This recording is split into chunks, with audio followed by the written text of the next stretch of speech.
Hi all, welcome back to my channel. இன்றைக்கி நம்ம ரொம்பவே ஒரு ஹெல்த்தியான ரெசிபி தான் பார்க்க போகிறோம். கருப்புளுந்தை வச்சு உளுந்தம் பருப்பு சாதமும் எள்ளு துவையலும் இந்த வீடியோவில் ஷேர் பண்ணியிருக்கேன். கருப்புளுந்தில் அவ்வளோ நல்லது இருக்குது. லேடிஸ்க்கெல்லாம் பர்டிகுலராக ரொம்ப நல்லது.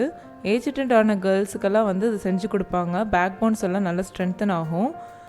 ஸோ கருப்புளுந்தை வச்சு 2 ரெசிபிஸ் நான் பிளான் பண்ணியிருக்கேன். அது ஃப்யூச்சரில் அப்லோட் பண்ணுவேன். இப்போ அதுக்கு முன்னாடி என்னோடய சேனல் சப்ஸ்கிரைப் பண்ணலன்னா என்னோடய சேனல் சப்ஸ்கிரைப் பண்ணிக்கோங்க. பக்கத்தில் இருக்க பெல் ஐக்கானை கிளிக் பண்ணிக்கோங்க. என்னோடய வீடியோஸை பற்றின நோட்டிஃபிகேஷன்ஸ் வரும். இப்போ வாங்க பார்க்கலாம்.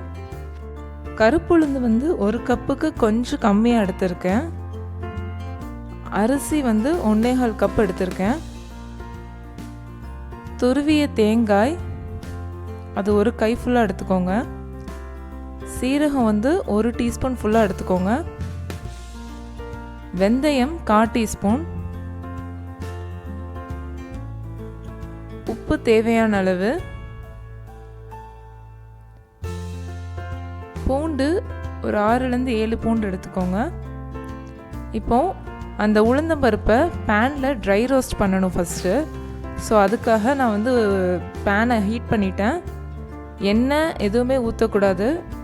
லைட்டாக அந்த பருப்பை மட்டும் போட்டு சூடு ஏறுற மாதிரி ட்ரை ரோஸ்ட் பண்ணி எடுத்துக்கோங்க. பருப்பு லைட்டாக சூடாயிடுச்சு. இதை நான் இன்னொரு இதுக்கு ட்ரான்ஸ்ஃபர் பண்ணிவிட்டு இதே குக்கரில் வெந்தயத்தையும் சீரகத்தையும் வதக்கிக்கலாம். அதுவும் ட்ரை ரோஸ்ட் தான், எண்ணெய் சேர்க்க தேவையில்லை. இப்போ நான் எடுத்து வச்சுருந்த கருப்புளுந்து கூட அரிசியும் சேர்த்து தண்ணியில் போட்டு களைஞ்சி வச்சுருக்கேன். இதையும் நம்ம இது கூட ஆட் பண்ணிடலாம். உளுந்தை வந்து இந்த மாதிரி ட்ரை ரோஸ்ட் பண்ணிவிட்டு நீங்கள் அரிசி கூட சேர்த்து போடுங்க. அப்போ தான் அதில் உள்ள வலுவலுப்பு தன்மை போகும். அதனால தான் ட்ரை ரோஸ்ட் பண்ணுறது. ட்ரை ரோஸ்ட் பண்ணாமல் பண்ணிவிட்டு ஒரு மாதிரி கொலன்னு ஆகிடும். பூண்டு ஆட் பண்ணியாச்சு. தண்ணியோட அளவு பார்த்தீங்கன்னா 1 டம்ளர் அரிசிக்கு நீங்கள் எவ்வளோ ஊற்றுவீங்களோ அதே மாதிரி தான் 1 டம்ளர் பருப்புக்கும். ஸோ அதை கால்குலேட் பண்ணி நீங்கள் ஊற்றிக்கோங்க. இப்போ வேணுங்கிற உப்பு போட்டாச்சு. அடுத்து தேங்காய் ஆட் பண்ணிடலாம். இப்போ இது ரெண்டுத்தையும் நல்லா கிண்டிட்டு குக்கரை மூடி வச்சு ஆவி வந்ததுக்கப்புறம் வெயிட் போட்டு சிம்மில் வைங்க. வச்சுட்டு 10 மினிட்ஸில் ஆஃப் பண்ணிவிடுங்க. அப்படி இல்லைன்னா 3 விசிலில் ஆஃப் பண்ணிவிடுங்க.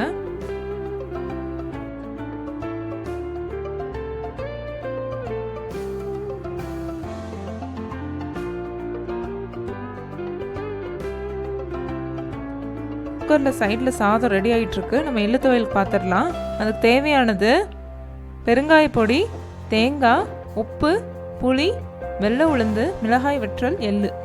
இப்போ கடாயில் எள்ளை நம்ம ட்ரை ரோஸ்ட் பண்ண போகிறோம். எண்ணெய் சேர்க்க தேவையில்லை.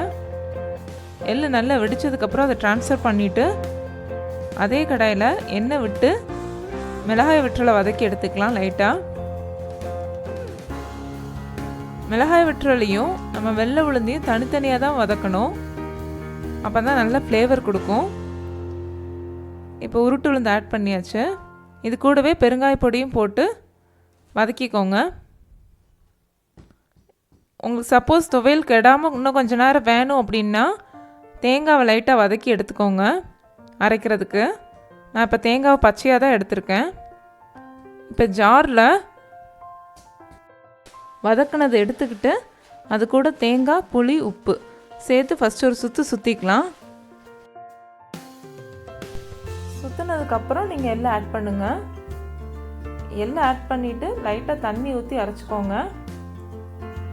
அவ்வளோதான், எள்ளு துவையல் ரெடி. இப்போ இல்லை சாதம் ரெடி ஆகிருக்கும். வாங்க குக்கர் ஓப்பன் பண்ணி பார்த்துடலாம். பாருங்கள், சாதம் நல்லா வந்திருக்கு உதிரியாக. ஸோ இதுக்கு வந்து எள்ளு துவையல் வச்சு சாப்பிட்ற மாதிரி வெங்காய வடகமும் பொரித்து சாப்பிடுவாங்க. அதுவும் ரொம்ப நல்லா இருக்கும். ஸோ நீங்களும் ட்ரை பண்ணி பார்த்துட்டு உங்கள் கமெண்ட்ஸ் என் கூட ஷேர் பண்ணுங்கள். இந்த வீடியோ பிடிச்சிருந்தால் லைக் பண்ணுங்கள். என்னோடய சேனல் சப்ஸ்கிரைப் பண்ணுங்கள். தேங்க்ஸ் ஃபார் வாட்சிங்.